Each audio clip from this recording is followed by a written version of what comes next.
Bharat Ratna doctor Babasaheb Ambedkar यांचा आज महापरिनिर्वाण दिन. यानिमित्त दादर येथील चैत्यभूमीवर भीमसागर उसळला. राज्यपाल आचार्य देवव्रत, मुख्यमंत्री देवेंद्र फडणवीस, उपमुख्यमंत्री एकनाथ शिंदे यांनी चैत्यभूमीवर जाऊन डॉक्टर बाबासाहेब आंबेडकर यांना अभिवादन केले. यावेळी मुख्यमंत्र्यांनी इंदू मिलमधील डॉक्टर बाबासाहेब आंबेडकर यांच्या स्मारकाविषयी महत्त्वाची माहिती दिली आहे. हे स्मारक पुढील 6 डिसेंबरपर्यंत पूर्ण करण्यात येणार असल्याची माहिती त्यांनी दिली आहे. दरम्यान मुंबईच्या दादर येथील इंदू मिलमध्ये बाबासाहेबांचं जागतिक दर्जाचं भव्य स्मारक उभारलं जात आहे. यामध्ये 450 फूट उंचीचा त्यांचा पुतळा असणार आहे. सोलापूर जिल्ह्यातील मोहोळ तालुक्याचे राष्ट्रवादीचे माजी आमदार रमेश कदमांवर मनी लॉन्ड्रिंग प्रकरणात आरोप निश्चित झालेत. साहित्यरत्न लोकशाहीर अण्णाभाऊ साठे आर्थिक विकास महामंडळातील 300 कोटींच्या कथित गैरव्यवहार प्रकरणी रमेश कदमांवर आरोप करण्यात आले. त्यामुळे कदम यांना आता सत्र न्यायालयाने मोठा झटका दिलाय. रमेश कदम आणि महामंडळाच्या तत्कालीन व्यवस्थापकीय संचालकांसह एकूण 10 जणांवर आरोप निश्चित झालेत. मात्र या सगळ्या आरोपींनी त्यांच्यावरील आरोप नाकारलेत. या प्रकरणी 2015 मध्ये रमेश कदम यांना अटक करण्यात आली होती. मात्र 8 वर्षांनी त्यांना जामीन मंजूर झाला. राष्ट्रवादी काँग्रेसचे अध्यक्ष आणि राज्याचे उपमुख्यमंत्री अजित पवार यांचे पुत्र जय पवार आणि ऋतुजा पाटील यांचा विवाह सोहळा बहारीनमध्ये पार पडला. काही दिवसांपूर्वी युगेंद्र पवार यांचा देखील मुंबईतील पीकेसीमध्ये लग्न मोठ्या थाटामाटात पार पडलं. त्यानंतर जय पवार यांच्या लग्नानिमित्त पवार आणि पाटील कुटुंब बहारीनमध्ये रवाना झालं. जय पवार आणि ऋतुजा पाटील यांचे लग्नाचे फोटो आता समोर आलेत, ज्यात संपूर्ण कुटुंबाने एकत्र येत आनंद लुटलाय. जय पवार यांच्या लग्नाला सुप्रिया सुळे, शरद पवार आणि प्रतिभा पवार उपस्थित नव्हते. मात्र सुप्रिया सुळेंनी या नवीन जोडप्याला सोशल मीडियाद्वारे शुभेच्छा दिल्या. दरम्यान जय पवार यांच्या पत्नी ऋतुजा पाटील या सोशल मीडिया कंपनी सांभाळणारे साताऱ्यातील फलटणचे प्रवीण पाटील यांच्या कन्या आहेत.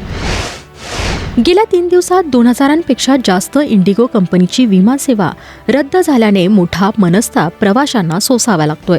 इंडिगोची सेवा कोलमडल्यामुळे देशातील जवळपास सर्वच विमानतळावर मोठ्या प्रमाणावर प्रवाशांची गर्दी जमली आहे. मात्र विमानसेवा 10 ते 15 डिसेंबर दरम्यान पूर्ववत होईल असा दावा कंपनीचे मुख्य कार्यकारी अधिकारी पीटर एल्बर्स यांनी केला. विमान उड्डाणे रद्द होणे आणि विलंबाने संचालन होणे याबाबत समाज माध्यमांवर दिलगिरी व्यक्त करत इंडिगोने रद्द केलेल्या तिकिटांची पूर्ण रक्कम मूळ पेमेंट पद्धतीवर परत केली जाईल अशी घोषणा देखील केली आहे. मात्र इंडिगोच्या या घोळाची केंद्र सरकारने गंभीर दखल घेतली असून या प्रकरणाची सखोल चौकशी समिती करणार आहे.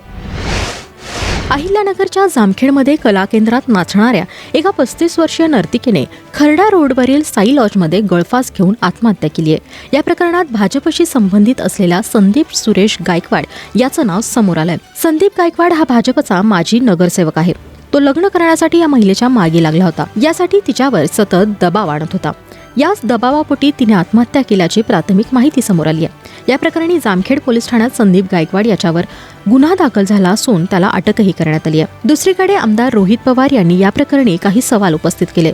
आत्महत्या करण्यापूर्वी संबंधित महिलेसोबत कोण होतं, त्याचे काय संबंध आहेत. दुसरीकडे आमदार रोहित पवार यांनी या प्रकरणी काही सवाल उपस्थित केलेत.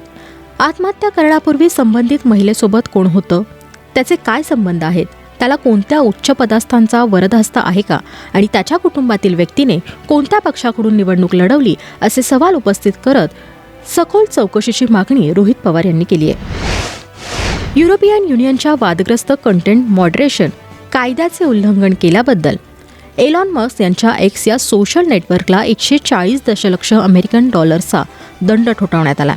एक्सच्या पेड फॉर ब्ल्यू टिक चिन्हाने युजर्सची दिशाभूल केली आहे. एक्सने संशोधकांना डेटा देण्यास टाळाटाळ केली आणि जाहिरात संग्रहाचे व्यवस्थापन करण्यास ते अपयशी ठरले, असे एका निवेदनात म्हणण्यात आलं. एक्सला या त्रुटी दूर करण्यासाठी आणि यावर उपाय काढण्यासाठी 60 दिवस आणि बदल अंमलात आणण्यासाठी 90 दिवसांची मुदतही देण्यात आली आहे. अन्यथा त्यांना अतिरिक्त दंड भरावा लागू शकतो, असं देखील युरोपियन युनियनने सांगितलंय. अमेरिकेचे राष्ट्राध्यक्ष डोनाल्ड ट्रम्प यांनी शांततेसाठी दिल्या जाणाऱ्या नोबेल पारितोषिकासाठी अनेकदा आपली इच्छा बोलून दाखवली. त्यासाठी ते प्रयत्नशील होते. मात्र ट्रम्प यांना शांततेचा पुरस्कार मिळाला नाही. त्यानंतर आता डोनाल्ड ट्रम्प यांना फिफाने शांतता पुरस्कार प्रदान केलाय. ट्रम्प यांना हा नवीन फिफा शांतता पुरस्कार शुक्रवारी 2026च्या विश्वचषक स्पर्धेच्या ड्रॉमध्ये प्रदान करण्यात आला. फिफाचे अध्यक्ष जियानी इन्फेंटिनो यांनी ट्रम्प यांना हा पुरस्कार प्रदान केला. हा पुरस्कार फिफाचा पहिला शांतता पुरस्कार आहे. भारताची महिला क्रिकेट संघाची उपकर्णधार स्मृती मानधना आणि पलाश मुच्छल यांचं लग्न स्थगित करण्यात आल्यानंतर सोशल मीडियावर उलटसुलट चर्चा सुरू झाल्या. स्मृती मानधना हिने या सर्व प्रकरणानंतर आता सोशल मीडियावर एक पोस्ट शेअर केली आहे. मात्र ही पोस्ट एका टूथपेस्ट ब्रँडसाठी केलेल्या प्रमोशनल व्हिडिओची आहे. मात्र नेटकऱ्यांनी स्मृतीच्या बोटात साखरपुड्याची अंगठी नसल्याचं म्हटलंय. काही फॅन्सच्या दाव्यानुसार हा व्हिडिओ लग्नाच्या अगोदरचा आहे. अद्याप स्मृती मानधनाने लग्नासंदर्भात कोणतीही पोस्ट शेअर केली नाहीये. हा व्हिडिओ नेमका कधीचा आहे हे देखील तिने स्पष्ट केलं नाहीये. मात्र या पोस्टनंतर आता युजर्सकडून शंका उपस्थित केल्या जात आहेत. बॉलिवूड अभिनेता शाहरुख खानची लेक सुहाना खानने द आर्चिज सिनेमातून अभिनय विश्वात पदार्पण केले. सध्या सुहाना आणि तिच्या बॉयफ्रेंडची चर्चा रंगली आहे. सुहाना खानचं नाव बॉलिवूडचे महानायक अमिताभ बच्चन यांचा नातू अगस्त्य नंदा याच्यासोबत जोडलं जातं.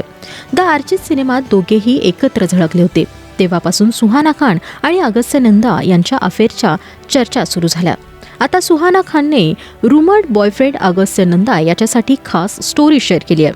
अगस्त्य नंदाचा चित्रपट 21 येत्या 25 डिसेंबर रोजी प्रदर्शित होणार आहे.